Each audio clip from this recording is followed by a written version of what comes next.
Филтърът за клиенти и защо костюмът не е за мен, а за вас. Хората си мислят, че нося къстъм костюми заради егото си.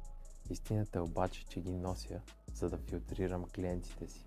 Ако изглеждаш ефтино, привличаш хора, които ще се пазарят с теб, както за 5 лева, така и за 5000 лева.